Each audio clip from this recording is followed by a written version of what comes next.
You have to have low expectations. It doesn't mean that the season can't be fun, but if you have low expectations or no expectations, you cannot be disappointed. Everybody has to understand that this team is not going to the Super Bowl. This team probably is not going to the playoffs. This is a fact-finding mission. I have a figurative notepad here with 100 questions written down on it. My goal at the end of the season is to answer as many of those questions as possible.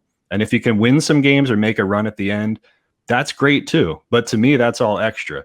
I think to answer the question, Jody, every team needs to have that kind of year where you're in between. Nothing's really expected of you, but you do some fun things to get people excited about the future. I don't know if Eagles fans are like that and they can parse it, the vacuum versus the totality of the process.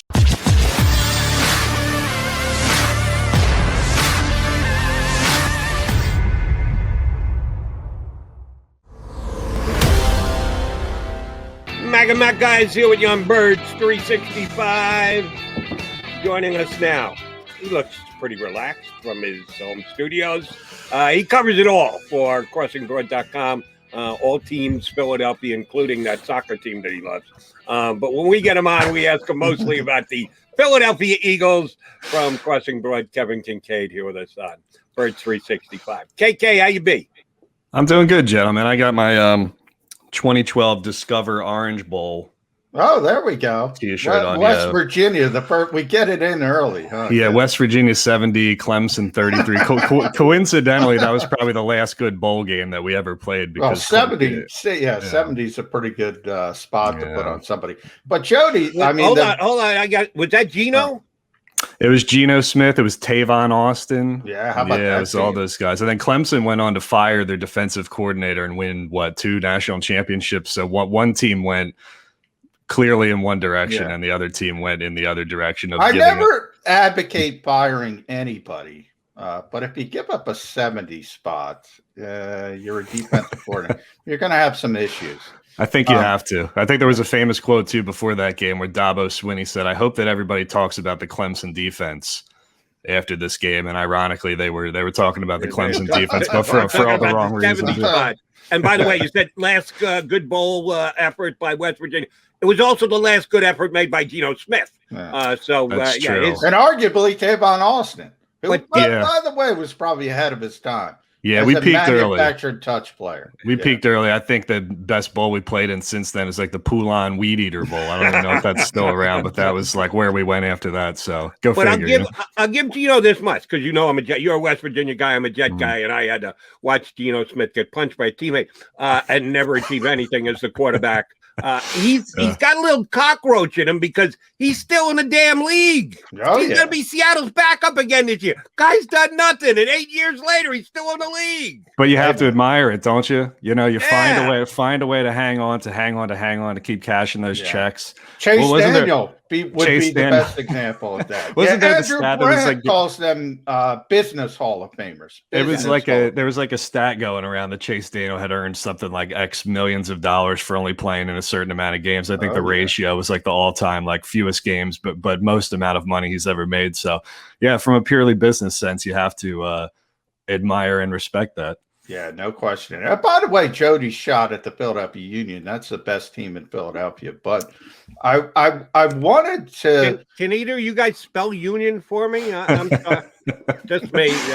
We'll get Jody down to a game. Not a soccer guy. What can I tell you? No, it's all good. I did want to talk to you about this cottage industry, Kevin, and we were going back and forth on Twitter a little bit. And it started with Ben Simmons, probably in the Sixers. And you cover the Sixers a lot as well. And you saw this every offseason. Ben would be in the gym taking jump shots and everybody, oh, wow, Ben looks great. Ben could be out there with Jody and me, and we're old, and you're still young, Kevin. We had BLG at 6'8". Jody was once Bob Cousy from a point guard perspective. But you can do whatever you want against nobody's in the gym. When you get out on an NBA floor, it doesn't matter. And we've seen that year after year after year. Now it's become this cottage industry, though. And players are smart, man. They're trying to build their brands. And they're trying to put these videos on Instagram and all social media. Man, fans get fired up about them. Why do they think this stuff matters? I don't know. It's just I try to look at it from their perspective. I think the three of us probably have the kind of the veteran curmudgeon kind of take where we're just like this doesn't matter at all. It's not live ball reps. It's just window dressing. It really doesn't mean anything. I don't know. I mean, they're in the Eagles sense, people are excited, to see Devontae Smith put on a helmet and a uniform for the first time, to see Jalen Hurts throw into wide open guys. I don't know. I guess it just gets them excited. I think it's different from the Sixers in the sense where Ben Simmons is hammering home a specific skill that everybody's expecting and knows that is a weakness in his game. And so you're creating this expectation of like, oh, I'm going to do it this year. This is with the video that you're getting. It's the 3-pointer specifically. Whereas Jalen Hurts and Devontae Smith is a relatively clean slate still. So it's just kind of generic highlights. It's not like it'd be different if it was, everybody said that Jalen Hurts can't throw a long ball in year number 2. And then he goes out in the summer and we get nothing but clips of him throwing these perfect 50-yard, perfect trajectory balls down the field in Tuscaloosa or something like that. But I don't know. It's a thing that the kids love. And, I hate to say it, but when we do that stuff on the website, just be like a 30-second video clip of them throwing to receivers or throwing to Quez Watkins or whoever. Ton of hits, ton of traffic, like page views. It's the easiest thing ever. Here's Jalen Hurts throwing some stuff, drop in the video clip and write a couple sentences, and people love it. People read it. So I it's been, you don't have to understand why, but if the kids like it. No, I got you. I mean, Xander, our producer, will tell you, I think the biggest video we ever did on the JAKIB Media YouTube channel was my crappy iPhone practice video from Eagles practice, but people just click on it. It's maybe that's the equivalent. Maybe, I mean, like I remember growing up, I had, so I'm 36 and we didn't have I didn't have like AOL 3.0 until I was in like junior high. Right. But, we had like posters on the wall. Right. And we watched Stuart Scott and Kenny Mayne and all those dudes on ESPN every morning. So like, I think the Instagram video clips is kind of like the modern day equivalent of having that poster on the wall of your favorite player or whatever, but now it's digital. Right. So it's kind of like a digital expression of what you like and what you're excited for, where, and then you could go deeper into like, the fan tokens and the NFTs and stuff like that, where I think people live in this digital world that we didn't live in back in the day. I don't think kids have like a bookshelf like this, like I do, where you have your collectibles and your tangible items that you can hold and stuff like that. So maybe they place more value in these 30-second video clips than we do. And maybe it's a generational thing and we're just never going to understand it. All right. So let me get this right. You're 36 and you're an old man. So what the hell does that make me? All right, never mind. No, I don't want to do that math right now. Thank you for pointing that out. Let me add this to the conversation. I think part of the reason why, and Johnny couldn't be more surprised by how many people were actively engaged and positively reviewing the video on Jalen Hurts. I think part of it is Jalen Hurts is a likable guy. Even more so than Ben Simmons. And yes, some people would get sucked in. Look at Ben making 3-point jumpers out there in California. I think that was more optimistic about the Sixers than it was about Ben himself. But I think people really want to see Jalen Hurts come through and get the job done because he's handled himself well. Ben Simmons does from time to time, and he accentuated that by his comment after the Sixers' last loss. It is what it is. I am what I am. That's Ben. I think Jalen Hurts would more take it on himself and say, that's my fault. That's my problem. That's my issue. I'm the starting quarterback. Look at me. I'm the bottom line. I just think people want Jalen Hurts to succeed because I think they've formed an opinion on him that he's the kind of guy that you want to root for as the Eagles quarterback. Yeah, I think that's fair. I think it resonates more for sure. And he's always been like that too. I mean, Ben played 1 year in college and then came out and was the number 1 draft pick. Jalen Hurts lost his job at Alabama, and then he transferred. I mean, if you want to give the old blue-collar Philadelphia cliche, he's a guy who's had to work for it and has had to overcome adversity. And there's a relatability to that people see that and they want him to overcome and they want him to be successful. So, it's not like these carefully curated, I'm going to shoot a bunch of 3-pointers, then he comes out and does nothing. So he's got the benefit of the doubt if people still think he's a relatively unknown quantity. We don't really know what he is. And so I think there's a gravity more towards these videos that are received well because he presents himself in a certain way that Ben Simmons does not. And Ben, to his credit, I think he's gotten better with his public persona and with the media over the years. I think he was a lot more comfortable this year doing Zoom calls without 50 of us all sort of like on top of him, asking him about the jump shot day in and day out, and showed a little bit more maturity. But yeah, you know, some of these NBA guys come in, they're highly paid, top draft picks. They're surrounded by 12 guys who are all giving them different advice or bad advice or whatever. And I think, you know, the humble nature of Jalen Hurts is just something that resonates here and people like about him. And he also has the benefit of the doubt of still being a relative unknown here. So I think that's why you get the response you get for that stuff versus what you get with Ben Simmons, where now with Ben, it's like reminds me of the Carson Wentz thing a little bit, in the sense of like, you feel like the relationship between the player and the city is irreparably fractured to the point where even if he did come back with the jump shot, it's like, you know, how much are people buying that anyway? I think if you did a poll right now asking people if they'd rather have Ben Simmons back or Mark Zumoff back, I think Zoo would win in a landslide. So he should win in a landslide, by the way. Can I say something, by the way, John? I've noticed, and this is an observation that I have, you tell me if I'm right or wrong. I've noticed that Philadelphia Eagles beat writers cannot stand Ben Simmons. No, because I'm one of those guys that people say can't stand Ben Simmons, but I think it's ironic because at the time, and you can go back, I was on Atlantic City at the time, and Mike Gill could tell you this. I thought Ben Simmons was going to be the guy.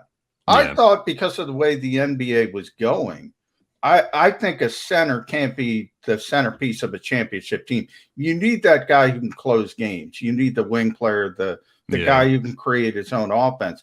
I said Ben Simmons has got to be the guy. He's going to be a superstar. So that was me originally. Yeah. And I was wrong. I was completely wrong. I had to admit on air I'm wrong.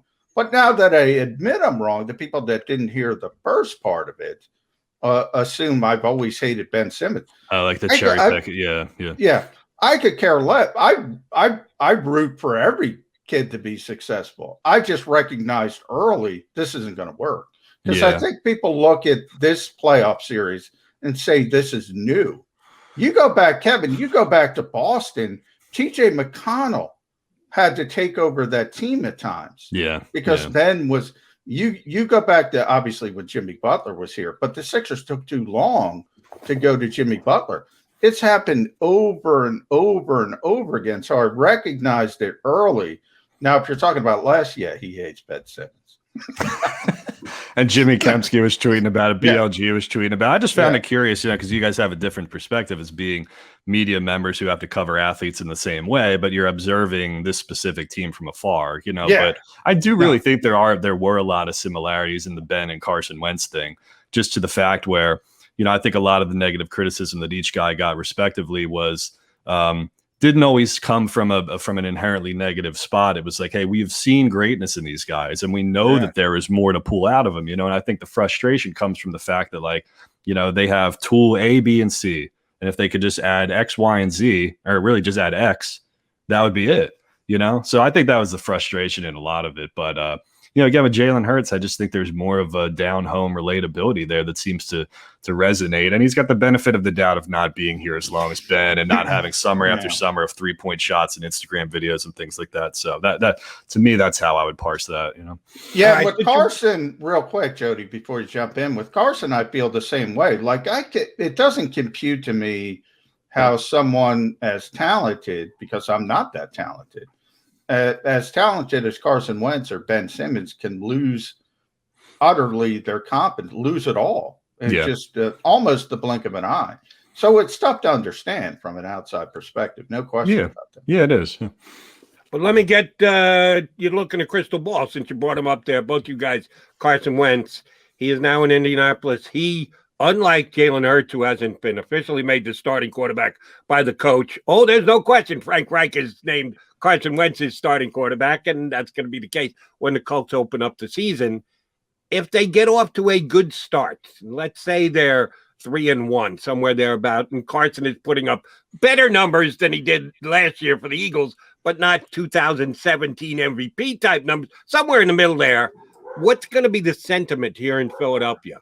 What the hell did we do? Why would we even move away? Carson was the man here. Why would we? Or will it be, that idiot Carson, he screwed us. He got out of town. He never wanted to be here. He stuck it to Philadelphia. What is the general stance going to be among Philadelphians, that includes media and fans, about Carson Wentz if he gets off to a solid start in Indianapolis? There's going to be revisionist history regardless. There's going to be people saying, I was right, you were wrong.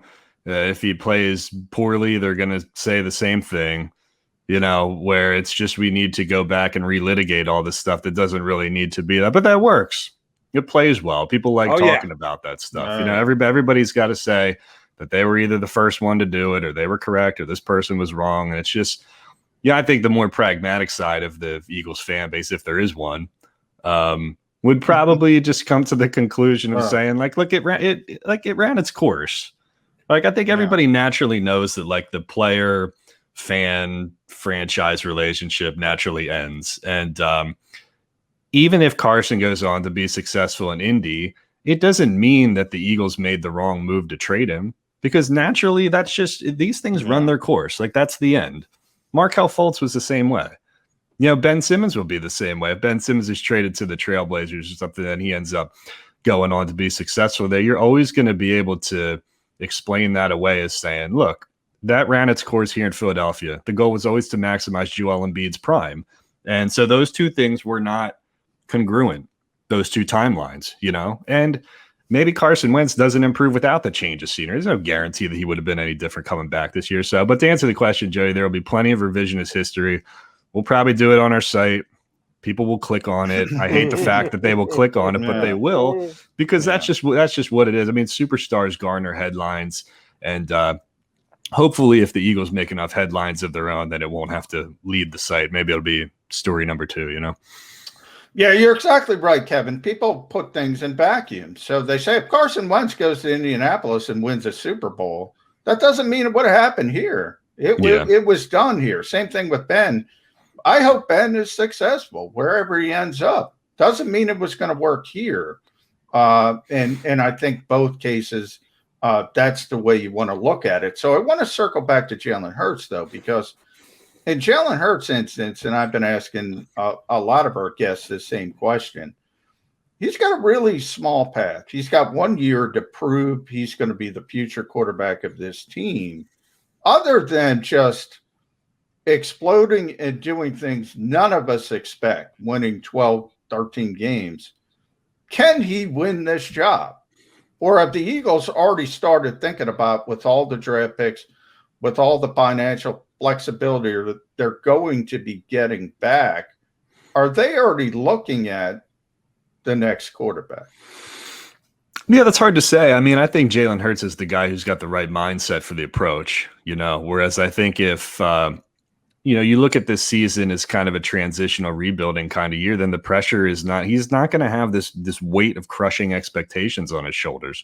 It's not the same as trading a bunch of picks and going up to number 2 to get him. Like, at the end of the day, he was a second round draft pick, and he finds himself in a tenable situation of being the guy in a year where you're basically on a fact-finding mission, So you thrust yourself into the spotlight and you've take the opportunity to claim it, but it's not like we're heaping the same expectations on him that we had of Carson Wentz. I don't think what everybody expected of Michael Vick is going to be the same as what's expected of Jalen Hurts. Like, if you gave a quarterback the ability to come into a situation and pick whatever they want, they would probably tell you that this kind of year under a first-year head coach, but you've got some weapons. You drafted the Heisman Trophy winner. You got some decent ball carriers. I mean, I think situationally it probably works out in the sense that he can thrive. So, I mean, he's in the right headspace, the right mind set to do it. And you're basically just going through this year trying to figure out what the hell you are, and that's it, KK, the Eagles have, how would I want to describe it? A weird schedule this upcoming year. They played the Cowboys, major rival, week 3 of the season. Then the week after, here in Philadelphia, which may even make it worse, Andy Reid comes in with probably the most talented team in the NFL, in the Chiefs. The Eagles could get off to a pretty poor start. Let's even give them 1-1 out of the first 2. But they're sitting there 1-3 because they lose to the Cowboys, and then they get it handed to them by Andy Reid. That's bad, 1-3. But here's the good news. I don't know that anybody in the NFC East is going to be 3-1 at that stage. The last segment of the season, they've got last 6 games, the 5 divisional games, and the Jets, which is winnable. I'm a Jet guy, but I know the Jets aren't going to be great this year. They could finish up really strong, but can they dig themselves a hole, not only in the standing, from a perspective, an organizational perspective, and a fan perspective, that they're already dead and buried and gone, and those last 6 games aren't going to be important? How important is it going to be for everyone to be able to judge the season over 16 full games? Because you really should do that. That's the end of this. You look at his standings, the end of the season, that's what your record is. It's what you did over those 16 games, not, ooh, great early, lousy late, ooh, lousy early, great late. It is the 16 games. Will everyone be able to not worry about the fact that it could be a really slow start and a pretty fast finish? I hope so. And I hope that everybody goes into this season with the mindset of you have to have low expectations. It doesn't mean that the season can't be fun, but if you have low expectations or no expectations, you cannot be disappointed. Everybody has to understand that this team is not going to the Super Bowl. This team probably is not going to the playoffs. This is a fact-finding mission. I have a figurative notepad here with 100 questions written down on it. My goal at the end of the season is to answer as many of those questions as possible. And if you can win some games or make a run at the end, that's great too. But to me, that's all extra. I think to answer the question, Jody, every team needs to have that kind of year where you're in between. Nothing's really expected of you, but you do some fun things to get people excited about the future. I don't know if Eagles fans are like that and they can parse it, the vacuum versus the totality of the process, right? But, you go back to like the Sixers 2016, 2017 season, to use another basketball comparison here. That was a fun year. Joel Embiid finally got on the floor. TJ McConnell had that shot against the Knicks. And like, you didn't expect anything from that team this year, but you saw some glimpses of like, what can they be? And you answered some questions about Joel Embiid and some of the other players on that team. And to me, that's the best mindset to go into it with. You cannot go into this Eagles season thinking like record or playoffs or any of that kind of stuff. Take it and put it in the dumpster. It does not matter. You have myriad questions that need to be answered. If you have 100 questions and you can answer 80 of them, to me, that's a successful season. I don't care if they go 0-17, but if they lose each of those games by 1 point and Jalen Hurts looks great doing it, congrats, you've got your quarterback for the future. So I think people got to look at this in a completely different way. I think that's probably folly to think that people will do that, but that's my detached. I'm going to make one prediction, Kevin.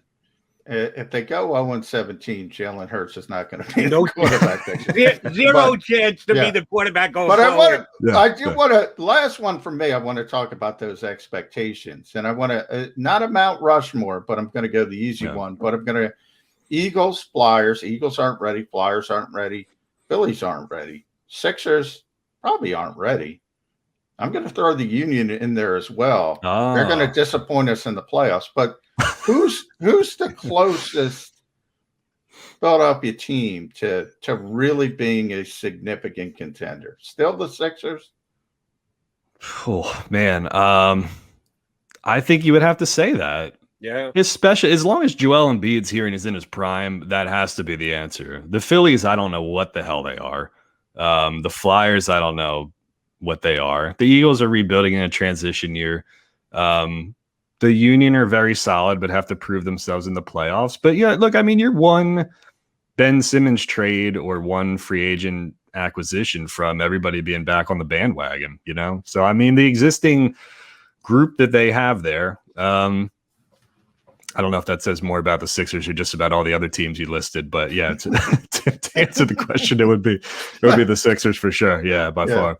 Yeah, I agree that it is the Sixers, and it's kind of like being the tallest midget in the circus. Not that the Sixers are right on the cusp, but in comparison, not good. And by the way, I love the way you laid it out, Kevin, on what expectations should be coming into this season and the way Eagle fans would be best served looking at it. I hope you are 100% right. I think you're 100% wrong. That's not what the fan base is. I mean, No, I get it. It never has been, and No. it's not going to be this year. No. And I'll tie it into what we just discussed. Because the Sixers got bounced when they shouldn't have gotten bounced, because the Flyers didn't even make the playoffs, because the Phillies are probably not going to make the playoffs, nobody's going to go, oh, okay, as long as we're exciting, as long as we're fan-friendly. It doesn't matter if we're losing games. We're answering 90 out of the 100 questions that Kevin Kinkead had. That's a good thing. There, we'll just sit here. No, because they're looking for because they're looking for something now. If this team gets out, who did we have on Johnny Mac that had him 0-8? Bob Groats. Groats. 0-9. A couple of bad breaks. This team could be 0-8. Yeah. They'll burn the stadium down. They go 4-11 and come back and go 0-8. No, the niceties that we're trying to portray here on Birds 365 not happening come October if the Eagles are losing week after week after week. No, I know. I get it. I know that pragmatism doesn't sell in Philadelphia. It's not a strong suit of our fan base, and it never has been. And that can be a good thing and a bad thing because, it keeps scrutiny on guys who deserve scrutiny, criticism for people who deserve criticism, and it keeps things kind of hyper-focused on the here and now. It's the what have you done for me lately? It's passe to kind of look at things in totality. But ultimately, that's probably the more logical way to do it. So, it's a difference between emotional responses and the way the Philadelphia sports fans look at things and, the pragmatic kind of detached observer, But look, I mean, I think people just got to understand. I think they'll be better off when they convince themselves that the NFL is not college football. You don't just reload and restock every year. Even the best GMs in the world have drafts that are off. Even the best quarterbacks get old and have to switch out. This isn't Bama and Clemson where you just pull in 5-star recruits every year. Like every natural, epoch of a football team, there's ebbs and flows, right? We said that they were dysfunctional when Chip Kelly was fired. We said they were dysfunctional when Andy Reid was fired. Okay, so what are we talking about? 5-year windows there where they had that transitional rebuilding year. They were pretty good. 2-10-6 years under Chip. Doug Peterson won a Super Bowl in year 2. So like people, if they're smart enough and they want to try pragmatism instead of emotional knee-jerk stuff, it's there. The history is there to say that like these are the time periods that cycle through. And we know that year 1 looks like this, year 2 looks like this, year 3, 4, 5 look like this. So if you want to analyze the patterns in that way, maybe give it a try. I don't think that'll play very well, but I'll try it. By the way, Kevin, I love your approach. I think you should call up one NovaCare Way and tell Nick Sirianni, answer these 100 questions. I'm serious. I love that approach. Answer these questions and then you have a successful season. But you're right. It's not going to play. But is that not what it is? I mean, we all got to tell ourselves that like this year ain't it. Like we don't expect it. And we got to be honest with ourselves. Like, yes, it's going to be annoying to sit there with my dad on Sunday afternoon and watch the Eagles get their doors blown off, right? But if I get through the end of the season and I have solid answers to 80 of 100 questions that I've written down, and I feel good about what they're going to be, then I'm fine with it because I told myself at the beginning of the year, this ain't it. Like, that's not what it's going to be. So like you have to, for your own mental health and for the sake of like keeping yourself sane, at least be able to have like some foresight to kick the can down the road at least 1 year. Like we know the NFL rebuilds don't take 3, 4, 5 years. You're not in cap hell for as long as people on Twitter make it sound like. Yeah. So like they could turn the corner with those draft picks very easily in the next year. But like you should try to enjoy it as a fan, not knowing that you're not going to have a soul crushing like pressure on you every win to feel that you feel bad about a loss. Like try to just take a step back and look at it from a macro perspective and understand that this year, nothing's expected of them, but if they do a lot of good things, then you feel a lot better about the next year. So, all right, macro or micro, emotional or succinct, you'll answer a lot with the answer to this question. The Philadelphia Eagles in 2023 wearing Kelly green is important or not important? Oh, it's the least important thing on the planet. I could not change. He is honest with you, folks. I could not care any less about the Kelly green. See, here's the thing. I'm going to age myself again, and I don't mean this in any kind of disrespectful way, but I think like I'm what they call a geriatric millennial. I don't know why they call us that, but like there's like a group of us who are at the very end of the generation who who were around when you actually had like landlines and stuff like that, right? So a lot of my generation associates Kelly Green with like losing seasons, like no playoff wins, lack of success, kind of futility and whatnot. And then like when we got a little bit older, when we were teenagers or whatever, 1996, when they made a switch to the midnight green, like, oh, they started to become really good under Andy Reid and Donovan came in and whatnot. So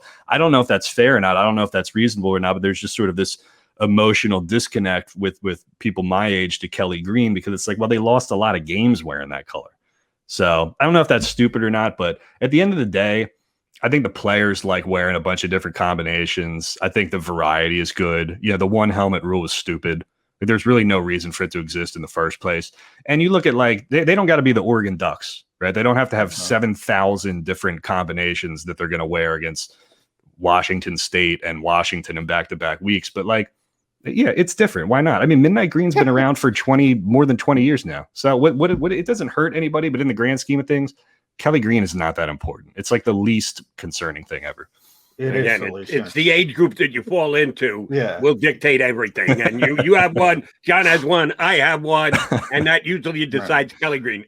You're right on about what did the Eagles do during it. You don't remember good Kelly Green days. Whole bunch of people remember Reggie White Kelly Green days. There were. So that's why they want to go back to the Kelly But it would be cool. Like, it would be cool to see Fletcher Cox wear Kelly Green because Reggie wore Kelly Green, Jaws wore Kelly Green, so you make those historic associations and to have to kind of honor those guys who were good back in the day. Like, I get that. Like I said, I don't know if it's fair or not. It just exists inherently in me. Like, I had this distaste for Kelly Green, and I'm trying to come around on it a little more. By the way, Kevin mentions the stupidity of the one helmet rule. The NFL has a reason for that. The reason for that, they claim, is safety, because they only want to fit the players for one helmet. And if you fit them for more than one helmet, it might screw things up and you might have. This is a $13 billion industry. Worrying about fitting players for more than one helmet. So everything. That was the reason. Yeah, that's a nothing answer. So I'm glad I don't care about Kelly Green, but if they fix a dumb rule in the process, then I think we all win, don't we? Yeah, that's true. As I've heard Kevin Kinkead, or at least I've read Kevin Kinkead say before, a nothing burger. Yes, that was a nothing burger answer by Ryan Goodell. We never get that from Kinkead when he joins us. KK, always a pleasure. Appreciate it. We'll be punching you up again soon enough. Thanks, buddy. I appreciate that. Maybe I'll see you down at Ocean Drive where Jason Kelsey's guest bartender. Yeah, I was thinking about it, but I'm already thinking about tapping out. Too much. All right, well, maybe next time then. KK, thanks. That is Kevin Kinkead from Crossing Broad here with us on Birds 365. All right, final timeout. Come back. I suggest we put a bow on the show here on Birds 365. If you missed any of today's show on the JAKIB Media channel, listen to the podcast on your way home. Available on YouTube, Apple, and Spotify.